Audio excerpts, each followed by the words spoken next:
معمولی ایمان والا انسان ان کی کرامات کو بلا سمجھ لیتا کہ شاید یہ اللہ کا ولی بن گئے، جبکہ حقیقت یہ ہے کہ خرقی عادت واقعہ مسلمان سے بھی ہو سکتا ہے، وہ سے سماعت فرمائے، کسی کافر سے بھی ہو سکتا ہے، کسی یہودی سے بھی ہو سکتا ہے، کسی فاسق و فاجر شخص سے بھی ہو سکتا ہے۔ اس کا مطلب یہ نہیں کہ جس سے واقعہ ہو رہا ہے وہ اللہ کا ولی ہے، وہ بڑا پہنچا ہوا انسان ہے۔ ایسے واقعات کافروں سے، جادوگروں سے، یہود سے، عیسائیوں سے ہو سکتے ہیں۔ مثلا مثال کے طور پر موسیٰ علیہ السلام نے جب دعویٰ نبوت کیا، آپ نے فرمایا میں اللہ کا نبی ہوں، کفار و مشرکین موسیٰ علیہ السلام کے اس دعوے کے خلاف ہو گئے، یہاں تک کہ فرعون آپ کے مقابلے میں آ گیا۔ فرعون نے مقابلہ کس طرح کیا؟ جادوگروں کو بلایا، سب سے بڑے جادوگر کو بلایا، کہا اس کا مقابلہ کرو، وہ آپ کے مقابلے میں آئے ایک بڑے کھلے میدان میں، ہر جادوگر نے ہاتھ میں آسا پکڑا ہوا ہے، لاٹھی پکڑی ہوئی ہے، اور جب میدان میں آیا تو تمام جادوگروں نے آسا زمین پر چھوڑ دیا، ان کا آسا زمین پر رکھتے ہی سانپ اور اژدہا بن گئے۔ اب کوئی عام انسان تو رہ جاتا، موسیٰ علیہ السلام تو نہیں ڈرے۔ آپ دیکھیں یہ بھی عجیب و غریب واقعہ ہے، ایک لکڑی ہے، آسا ہے، جادوگر نے زمین میں پھینکا، وہ سانپ بن جاتا ہے۔ پھر اسی طرح موسیٰ علیہ السلام کوہ طور پر جاتے ہیں اللہ سے کلام کرنے کے لیے، آپ کوہ طور پر گئے، آپ جیسے قوم نے سامنے جو موجود تھا اسے سونے کا بچڑا بنایا، سونے کا بچڑا بنانے کے بعد اس کے منہ میں آواز پیدا کر دی، لوگ اس کی عبادت کرنے لگے، اسے اپنا معبود ماننے لگے۔ بچڑے میں آواز کیسے پیدا ہوئی؟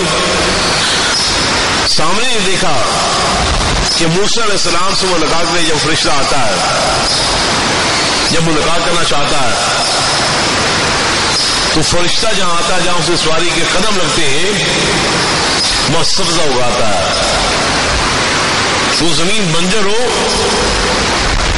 وہاں فرشتے قدم لگ جائیں، فرشتے کے جانور کے قدم لگ جائیں، وہاں سبزہ اگاتا ہے۔ سامنے تھوڑا سا غور و فکر کیا کہ اس مقام پر اس کے پاؤں میں اللہ تعالیٰ نے زندگی رکھ دی ہے، جب وہ پاؤں اس کے جہاں لگے وہاں سے مٹی اٹھا لی، مٹی اٹھا کر اس نے بچڑے کے منہ میں ڈالی، بچڑے کے منہ میں آواز پیدا ہو گئی، تو لوگ اس کے سنگ وغیرہ دیکھ کر محروم ہو جاتے ہیں، وہ محروم ہوئے، یہاں تک اسے خدا مان لگے، اسے سجدہ ریز ہو گئے۔ یہ شرکی عادت واقعہ ہے کہ لیکن کس سے ہو رہا ہے؟ کہ جادوگر سے ہو رہا ہے، یہ کافر مشرک بندہ ظاہر کر رہا ہے۔ پھر اسی طرح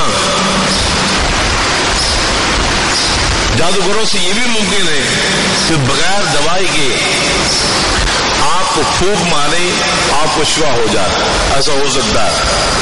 وہ جادوگر ہو، آپ بیمار ہیں، آپ اس کے بعد جاتے ہیں، آپ کو پھونک مارنا شفا ہو جاتی ہے، بیماری کا علاج ہو جاتا ہے۔ یہ کوئی سوال آپ دل میں سوچ کر آئیں، آپ کے دل میں کیا ارادہ ہے، اگلا بندہ اسے بتا دے، یہ مشکل کام نہیں، بڑے معمولی سی بات ہے۔ یہاں تک کہ ہوا میں اڑنا، پانی پر چلنا، آگ میں داخل ہونا، یہ تمام ایسے واقعات ہیں جو جانور اور جنات بھی کر سکتے ہیں، جانور اور جنات بھی کر سکتے ہیں۔ انسان تو اشرف المخلوقات انسان ہے، تمام مخلوقات اشرف اعلیٰ ہے، یہ تو بڑی قوتوں کا مالک ہے۔ انسان تھوڑی سی محنت کرنے والا بن جائے، یہ تمام چیزیں اس سے حاصل ہو جائیں گی۔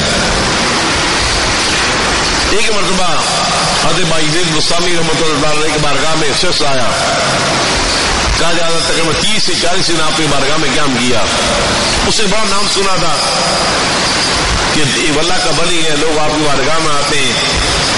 30-40 دن رہا، 30-40 دن رہنے کے بعد خاموشی سے جانے لگا، اور ظاہر چیز جو 40 دن جہاں رہے گا تو وہاں کے رہنے والوں سے تعلقات ہو جاتے ہیں.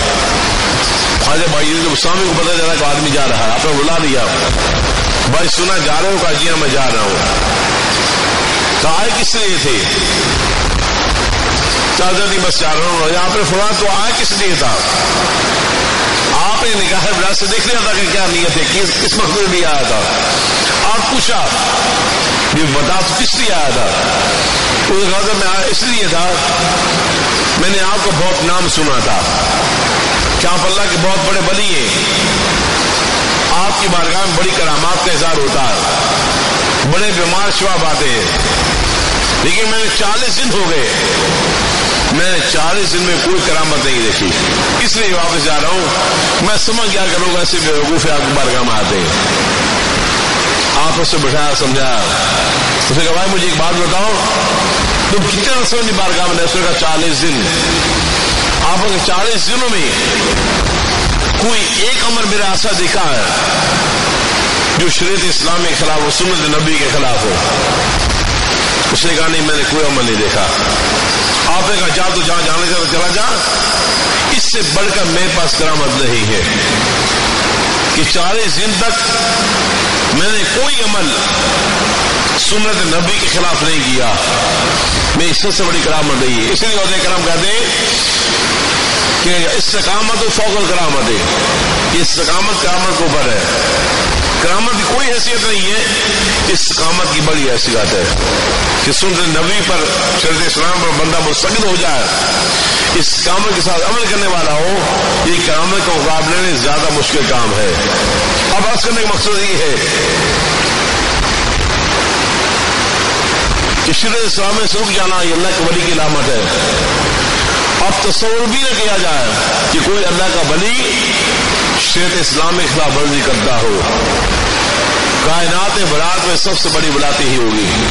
اب تک کی گفتگو سے یہ بات واضح ہو رہی ہے کہ اس قسم کے واقعات جو انسانی عقل میں نہیں آ سکتے, وہ کبھی کسی کافر سے, کبھی جادوگر سے, جس کافر مشرک سے بھی ہو سکتے ہیں, اور ایسے واقعات کسی مومن متقی پرہیزگار اللہ کے ولی سے بھی ہو سکتے ہیں. اب بات ذہن نشین کیجیے گا, میں آپ کو بتا رہا ہوں کہ اس قسم کے واقعات جب کسی کافر سے ظاہر ہو, کسی جادوگر سے ظاہر ہو, انہیں کہتے ہیں استدراج. کیا کہتے ہیں؟ استدراج. اور اگر کسی ولی سے, کسی مومن متقی سے, نمازی پرہیزگار آدمی سے ظاہر ہو, اسے کہتے ہیں کرامت. اس لیے کرامتیں دیکھ کر مرعوب نہ ہو جایا کرو. کئی لوگ آتے ہیں کہتے ہیں ہم وہاں فلاں بندے کے پاس گئے, بڑا پہنچا ہوا انسان ہے جی, میں کیا ہوں, جاتے سے میں دل کی بات بتا دی. دل کی بات بتانا کوئی مشکل کام نہیں ہے, یہ بڑی معمولی سا کام ہے. کسی کی دل کی کیفیت بتانا بڑی معمولی سی بات ہے. انسان اشرف المخلوقات ہے, یہ کافر مشرک عیسائی بھی کر سکتے ہیں. مسلمان کا درجہ بہت بلند ہے. یہ الگ بات ہے ہم مسلمان بنتے نہیں ہیں, ہم مسلمان بنتے نہیں ہیں, ہماری مسلمانیں بڑی خامی ہیں, بڑی کمی ہیں, بڑے عیب ہیں. ڈاکٹر اقبال نے اسی لیے کہا ہے یہ شہادت گئے الفت میں قدم رکھنا ہے, لوگ آسان سمجھے مسلمان ہونا, لوگ آسان سمجھے مسلمان ہونا. ہم حقیقت میں مسلمان بن جائیں تو اس کائنات ہماری ہو جائے گی. کائنات کی کوئی چیز ایسی نہیں ہے جو ہمیں نہیں ملے گی, سب کچھ ہمیں مل جائے گا. اصل میں مقصد یہ ہے کہ اس قسم کے واقعات کا اظہار جب کسی فاسق فاجر کافر سے ہوتا ہے تو اسے استدراج کہتے ہیں, استدراج. اور کسی اللہ کے ولی سے ہوتا ہے تو اسے کرامت کہا جاتا ہے. اب اگلی بات ہے معجزہ. جب کوئی نبی اعلان نبوت کرتا ہے, اعلان نبوت کے بعد مخالفین اس سے صداقت دلیل طلب کرتے ہیں کہ تیرے پاس کیا دلیل ہے کہ تو اللہ کا نبی ہے.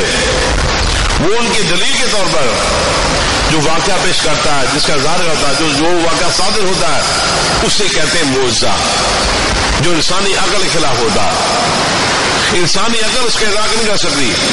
بڑے بیوقوف لوگ ہیں وہ جو نبی پاک صلی اللہ علیہ وسلم کے معجزہ سن کر کہتے ہیں ہماری عقل میں نہیں آئی. یہ عقل میں آنے والی بات ہی نہیں ہے.